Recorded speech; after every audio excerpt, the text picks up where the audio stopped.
Le niveau officiel le plus dur existant à ce jour est Deadlocked. Car oui, contrairement au niveau démon officiel le plus abordable, il faut être bon partout et on change de vitesse constamment. Alors que dans Clubstep, on ne change tout simplement pas de vitesse. Le jeu contient actuellement 26 niveaux officiels si on compte les niveaux de type plateforme. Le jeu comprend aussi un système de création de niveaux qui permet aux joueurs de créer des niveaux et de jouer à des niveaux créés par d'autres utilisateurs. Les joueurs peuvent collecter de la monnaie dans le jeu comme des étoiles, des lunes, des orbes de mana, etc. Bon bref, cette monnaie on peut l'obtenir à partir de niveaux ou de coffres officiels générés par les utilisateurs. Je vais déjà vous expliquer dans un premier temps comment on obtient des stars, c'est-à-dire des étoiles, pour que vous compreniez un peu mieux comment les meilleurs joueurs du monde font pour avoir des centaines de milliers de stars. Dans un premier temps, pour avoir des stars, des étoiles en français, il faut finir des niveaux. Peu importe la difficulté, peu importe leur catégorie, peu importe qu'ils soient officiels ou non officiels, peu importe, faut juste que ce soit des niveaux quoi. Et plus les niveaux sont durs, allant de Easy Démon à Extrême Démon, plus on obtient des stars d'un coup. Maintenant pour les lunes, c'est un petit peu plus compliqué à comprendre, parce que le seul moyen de les obtenir, c'est d'ouvrir le coffre daily qui s'affiche sur l'écran d'accueil de Geometry Dash. Quand vous le lancez depuis votre PC, dans le coffre daily, il y a deux sous-coffres daily, qui l'un s'ouvre toutes les 3 heures et l'autre toutes les 24 heures. Pour les pièces, bon bah je pense pas que j'ai vraiment besoin de vous expliquer, hein, c'est assez simple à comprendre. En gros, pour les niveaux officiels par exemple, il y a 3 pièces qui sont cachées à des endroits aléatoires du niveau. Par exemple dans le trou d'un mur ou par-dessus un pic. Et pour savoir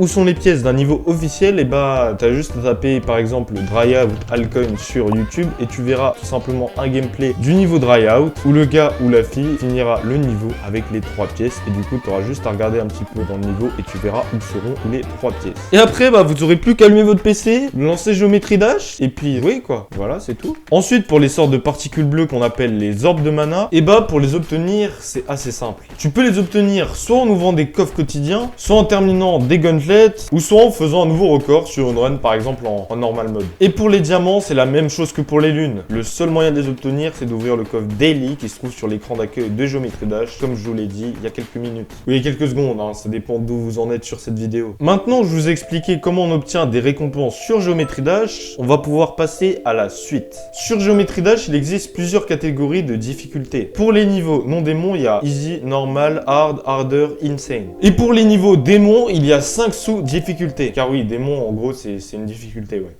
Easy démon, Medium démon, Hard démon, Insane démon et Extreme démon. Ouais, ça en fait des niveaux. Bon bref, maintenant que tout ça est dit, pour chaque difficulté, on va raconter une petite histoire pour le niveau le plus populaire. Commençons par les niveaux Easy les plus populaires. Le niveau Easy le plus populaire de Geometry Dash, je pense que c'est une surprise pour personne, c'est bien sûr le célèbre Stereo Madness, voilà, tout simplement, hein.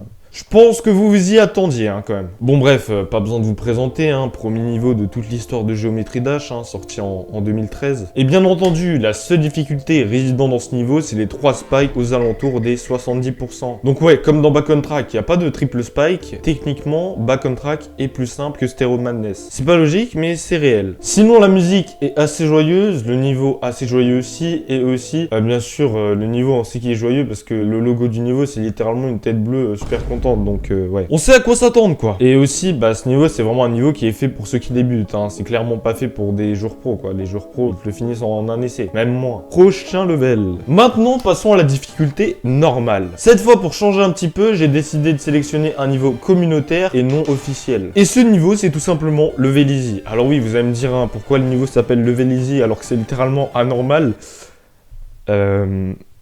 Ouais, c'est vachement original comme nom, mais franchement, je sais pas pourquoi le gars l'a appelé Level Easy alors que c'est un niveau normal de difficulté, je sais pas. C'est pas logique, mais bon. De toute façon, j'ai l'impression que rien est logique dans le jeu, hein. Le niveau Theory of Everything est noté 12 étoiles, alors que genre Clutterfunk est noté 11 étoiles et c'est beaucoup plus dur que Theory of Everything. Je sais pas, c'est illogique. C'est illogique dans le jeu. J'ai l'impression qu'il y a tout qui est illogique, vraiment. Le niveau d'apparence, il ressemble beaucoup à Stereo Madness. Je dirais même que c'est littéralement un copier-coller, hein. Le gars, c'est pas que sa tête, il a fait CTRL-C sur Stereo Madness, il a été dans l'éditeur du jeu, il a fait CTRL Stereo Madness. Il a été sur l'éditeur des niveaux communautaires, il a fait CTRL-V, il a fait publier, il s'est fait de l'argent, le niveau a percé, tout le monde le connaît. Pour le prochain niveau, et pour ceux qui jouent beaucoup à Geometry Dash, vous le connaissez très probablement, car ce niveau il figure littéralement dans le Fire Gauntlet, hein, donc je pense que vous le connaissez très probablement. En soi, le niveau il est pas très dur, hein, si ce n'est la partie où il y a un sort de vaisseau qui balance des lasers et il faut aller soit en haut, soit en bas. Bon, ça c'est pas très dur, en même temps ça reste un level hard, mais à part cette partie, je trouve que le niveau est relativement très simple là, pour un niveau hard. Pour le prochain niveau, on passe vraiment à un niveau de difficulté supérieur. Ce niveau s'appelle Choc et il figure également dans le Fire Gauntlet.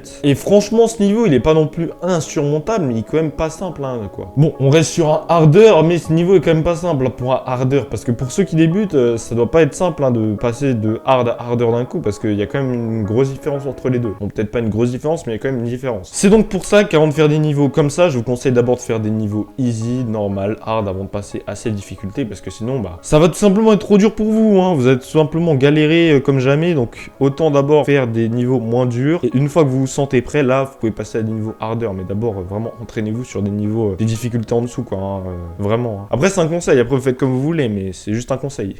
En soi, le niveau, il est pas si dur que ça, hein, si ce n'est la partie en chip ou en x2, parce que là, c'est tout de suite plus dur à maîtriser. Mais sinon, en soi, le niveau est pas très dur non plus, tu vois. Tu peux le terminer assez facilement, même si c'est quand même dur. Et aussi, pour la première fois, on a ce qu'on appelle des changements de vitesse. Donc ouais, ça c'est pas évident aussi quand on débute, hein, parce que littéralement, l'écran défile plus vite à certains moments. Donc ouais, faut vraiment s'adapter, quoi. Faut vraiment avoir l'habitude, hein, c'est clair. Pour le prochain niveau, là, ça commence vraiment à devenir complexe, parce que là, on passe sur des insane. Donc ouais, quand même, il y a une sacrée différence.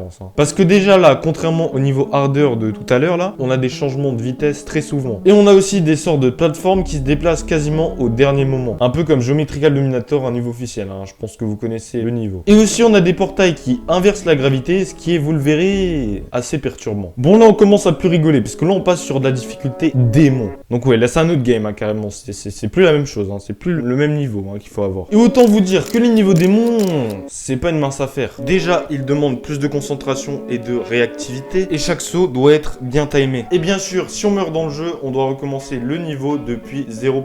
Donc ouais, c'est quand même pas simple les niveaux démons. Hein. Bon, The Nightmare, c'est vraiment un des easy démons les plus faciles qui existent. Il y a en soi aucun passage vraiment galère, si ce n'est la phase ball aux alentours des 80%, où faut appuyer vraiment au bon moment, mais sinon rien de vraiment chiant. Pour le prochain niveau, on passe sur du medium démon. Et autant vous dire que l'écart entre un easy démon et un medium démon, c'est quand même beaucoup. Hein. Et là, ça commence à devenir vraiment chaud. Parce que déjà, le niveau est pas simple du tout et d'apparence, il ressemble à Theory of Raven 2, un niveau démon officiel, présent dans le jeu de base, bien sûr. En soi, le niveau est vraiment dur quand même, hein. Il y a beaucoup d'orbes à ignorer. Il y a aussi des parties en wave assez précises et des parties en chip assez précises également. Donc ouais, ça en fait un paquet de trucs précis quand même. Hein. Bon, pour le prochain niveau, je pense que j'ai pas besoin de vous le présenter parce que c'est littéralement le hard démon le plus populaire existant à ce jour. C'est bien sûr Nine Circles avec plus de 60 millions de téléchargements. Ce qui équivaut à peu près toute la population française, quoi. Donc c'est quand même beaucoup, hein. Bon, là on rentre vraiment dans du sérieux, hein. Parce que les parties en chip demandent encore plus de précision et de contrôle que le niveau précédent. Et les parties en ball, j'en parle même pas. Mais vraiment, la partie vraiment très dure du niveau, c'est la wave. Avec des chemins assez précis à emprunter et des couloirs très serrés. Bref, vous l'aurez compris, Nine Circles, c'est un enfer de difficulté. Bon, là je pense qu'on passe sur un autre level quand même. Parce que là on passe sur des insane démons. Ouais, désolé, j'étais un peu énervé là, excusez-moi. Et bien sûr, c'est les derniers avant la difficulté ultime, Extrême Démon. Voilà, Extrême Démon. Bon là, pour ce niveau, ça demande une grande précision et une exécution sans faille. Car oui, la plupart des parties du niveau sont en chip et c'est à ce moment-là qu'il faut être vraiment précis. En soi, le niveau est quand même assez galère. Car ça va vite, il y a beaucoup d'orbes à ignorer et il faut vraiment cliquer au bon moment pour que notre secoupe ne va ni trop haut, ni trop bas. Bon là, pour le niveau qui va suivre, je pense que vous le connaissez tous, je parle bien évidemment de Bloodbath. Pas besoin de vous présenter, hein, Extrême Démon le plus connu du jeu, pour son gameplay innovant, sa décoration assez exceptionnelle pour 2015. On va pas se mentir, c'est quand même beau tout ça. Bon, quand tu décides de t'attaquer à ce niveau, tu sais que tu t'attaques pas à n'importe quoi comme niveau. Ouais, j'ai oublié un mot, du coup je l'ai dit après, hein, tout simplement. Je sais pas pourquoi je rigole, je suis vraiment aléatoire, je rigole pour des trucs pas drôles quoi, je sais pas, je suis bizarre. Bref, il y a différentes parties dans ce niveau, il y a Evasion, Crack, Michigan, etc. Et pour moi, vraiment la partie la plus dure du niveau, c'est Crack, hein, sans aucun doute. Car oui, là on est en vitesse x3, en petit chip, et surtout les pics sont vraiment hein, très proches, donc faut vraiment avoir un excellent contrôle pour passer ça, hein. Genre vraiment. Faut même, j'ai envie de dire, avoir un contrôle parfait du chip, hein, vraiment. Bon, maintenant que vous savez à quoi ressemble le niveau, je vous propose de vous montrer des belles images du niveau pour terminer cette vidéo. Mais avant ça, n'hésite pas, comme toujours, à lâcher ton petit abonnement, ton petit pouce bleu, et sur ce, on se dit à la prochaine.